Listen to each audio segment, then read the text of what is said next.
Ba-da-bum, ba-dum-bum, bum, ba-da-da-da-dum, ba-da-da-da-da-da-da-da-da-da-da-da-da. Hello, everybody. Hello, hello, hello. My name is Melanie. This is Adventures in Hostessville, and welcome to episode 10 of the Vintage Magazine Project. This is week 2 of the 1969 I magazine. The article I want to take a look at today is called Bits and Pieces. So the idea with this article is that you can make any outfit out of accessories. And they do give you suggestions on the side of where you can buy some of this stuff if you don't have it, but it's things like this hat is $30, which in modern money, that's like a $200 hat. I've never bought a $200 anything in my life. So I'm going with their idea that the very latest themes can be found in your closet. The nautical look, the comeback of the 1940s fashions, crocheted snoods, cowboy accents, fringed belts, and leather hats for guys. I'm gonna start with this fellow here on the end, and for him they said all he needs for the base is a stripy shirt and some light pants. The only stripy shirt that I have is this one that was my dad's, but it was my dad's when he was like 12, and so it is not made for a lady shape. But that's okay, because I'm about to put a tie over it. Now again, you'll see this guy has this really amazing wide mod tie. Would you believe I don't own a necktie? Not one. I have 2 sets of lederhosen. In 1969, in March of 1969, there is actually another outfit that is even more expensive, an outfit that cost about $100,000 to make. And I promise you, you have all seen this outfit before because it is the spacesuit. So the Apollo 11 first landing on the moon happens in July of 1969. In March, when the Apollo 9 goes up, and they are testing the lunar module also, but they're also testing this spacesuit. When Kennedy announced that he was going to make sure that we got to the moon by the end of the decade, NASA's basically like, oh yeah, we gotta get some stuff together here. And one of the things is the spacesuit, because the suits that they had been using for the Mercury and Gemini missions are not set up to support life outside of the spaceship for any period of time. So the big thing is the pressure, right? It has to be able to withstand the pressure, but it can't be too rigid because they also have to be able to move around in there. There's also the temperature situation. Temperatures on the moon can get up to 240 degrees when it's in the sun, and when it's in the shade, it can be 280 below. There's also the fact that there is no ozone layer, so there's all this just unfiltered UV radiation coming at you all the time. Then there are what are called micrometeoroids, which can be as small as a grain of sand, but it is coming at your spacesuit at like 13,000 miles an hour. So they put out basically a call for submissions, and they get requests to submit from Hamilton Standard and BF Goodrich and a lot of other companies that have worked with them before. But they also get a request to submit from Playtex. We choose to go to the moon in this decade and do the other things, not because they are easy, but because they are hard. I don't know, I sort of look like the love child of Annie Hall and Michael Jackson in a mod pith helmet. Okay, so I don't know if outfit 1 is going to go into my regular rotation, but we're gonna try outfit 2 now. This one calls for cufflinks, but this shirt that looked right doesn't have cufflink holes. So I'm going to put these little Merry Christmas pins on them instead. So Playtex was actually founded as the International Latex Corporation. And that sounds very fancy, except for that it was one guy. And he also just thought it would sound very fancy.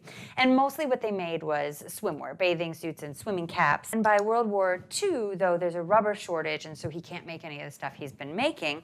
So he decides to have an industrial arm, which again sounds fancy, but it's really just his buddy who's a former TV repairman who is running it. In the 50s, they become the first company to have an underwear commercial on TV. But somebody over there gets a bee in their bonnet and decides that they're the right people to make the space suit.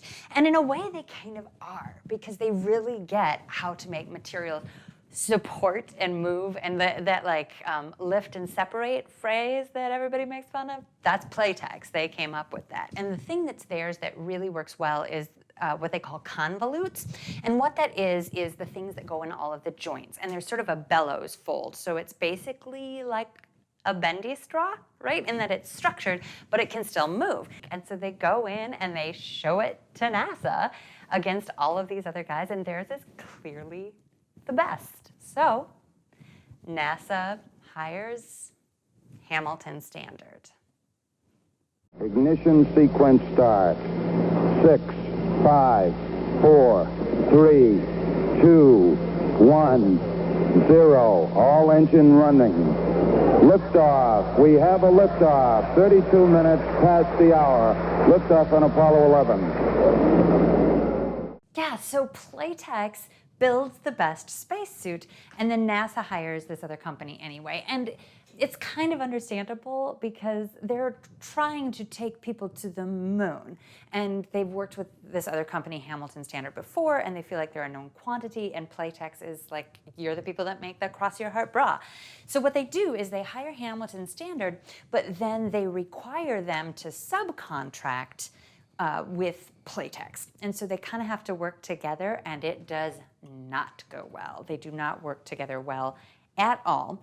And in, I think, 1965, finally Hamilton Standard is done, and they go to NASA and they're like, we can't work with this other company anymore. We're gonna fire them.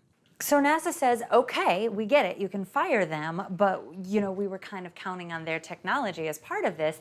Now we're not sure about you. So they decide to basically start from scratch, NASA does, and they are gonna take more submissions, but this time it's invite only. So they invite Hamilton Standard and this other company called, I think, David Clark. And they don't invite Playtex. And Playtex gets word about this, and I don't know who it is. I think it's the TV repairman goes to NASA, and he's like, come on, just give us a shot, give us a shot. He says, we'll pay for it ourselves. You know, you don't have to pay for any of the materials and stuff they were gonna pay for. They said, we'll do it out of pocket. Just give us a chance. And NASA says, okay, fine, you can, but you have 6 weeks. And so these guys, it becomes this like crazy caper, because now all their stuff and their plans and their materials and things are locked up in Hamilton Standard's offices. So they're like breaking into their old offices and climbing through like heating vents and stuff to get in there after hours so that they can get the plans back. And they built this thing, and they even make a video. They send one of their guys wearing this full thing out to a local football field to play football with this other guy that's not wearing a spacesuit, to show, you know, he can run, he can kick, he can pick up the ball, he can jump, he can roll over. Like some of the early prototypes people were coming up with, if the astronaut fell onto his back, he was stuck there like a turtle. I keep saying Playtex, but they are known as ILC for International Latex Corporation. But they get there, and like right away, one of the zippers breaks on their suit. And that doesn't look good. And it's not the kind of thing where it's like, well, I'll just go to the drugstore and get one of those little repair kits and fix it. Like they have to fly back to Dover, Delaware, where their offices are, to fix this zipper. But they're not alone in having problems. One of the other companies, like the helmet blows off the top, that's not good. And then Hamilton Standards, theirs doesn't manage the pressure correctly either, so it starts to swell, and it gets so that it's too big to fit back into the lunar module. Playtex wins, like hands down, they're the best one. And so this time, they get the contract straight out. And I do want to say, it's not like these other companies are idiots, right?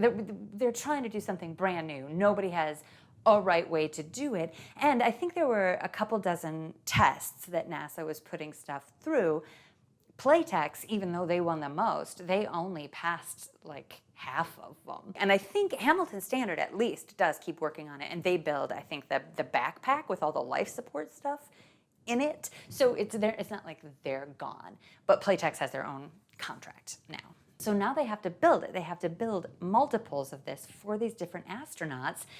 And where are they going to get the engineers? Where are they going to get the technicians? Where are they going to get the people to build this?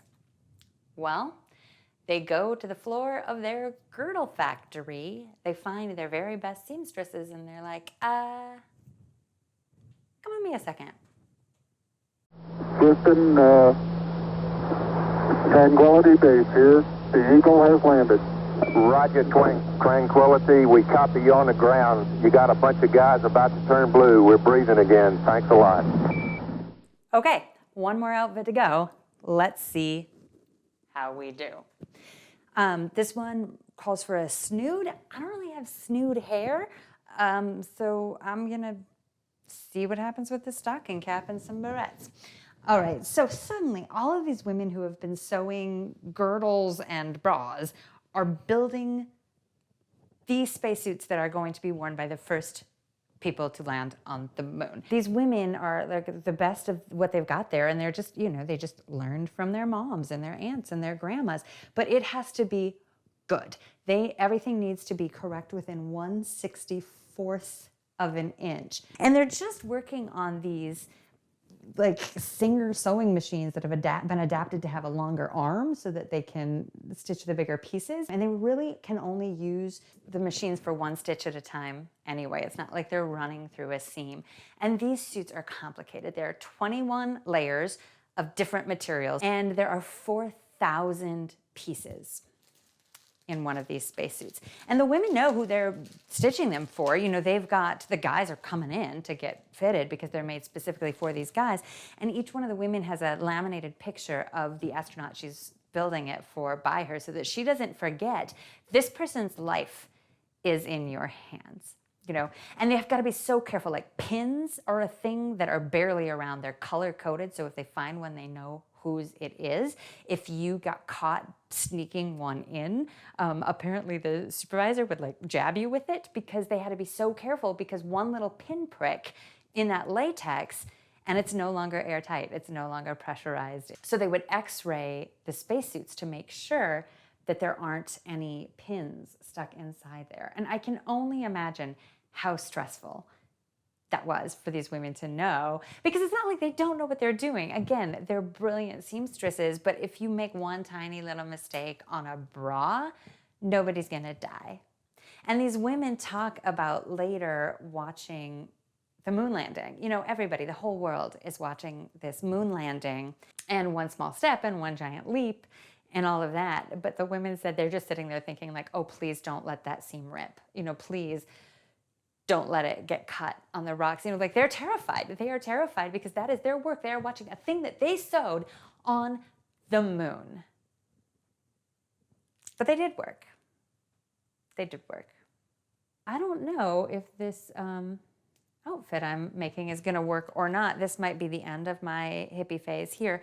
1969 was sort of the end of the hippie phase for everybody as well. And suddenly everybody's stuff was looking space age and futuristic, and it's all very different than this flowy, doopy hippie stuff. The Summer of Love, of course, was 67, and some people declared that it was over then because of a lot of this commercialization stuff, right? That magazines are saying you can buy this hippie look for hundreds and hundreds of dollars. That's not what it was originally supposed to be about. Haight-Ashbury has been taken over by little commercial shops. And in 1969, there are a couple of events that sort of put an end to it, right? You still got Woodstock coming up, but you've also got Altamont. So that's the Rolling Stones concert where one of the fans is murdered, right there while Mick Jagger is playing. And also the Manson family murders. And nowadays, nobody is going to say, oh, the Mansons were hippies. Obviously not peace-loving people at all. But at the time, that was sort of the narrative that was being sold. It's see, we told you that this free love and your drugs and your all of that would lead to this. So this whole hippie era is kind of on its way out, right, as the sort of space age has fully blossomed. I'm going to step off the limb now.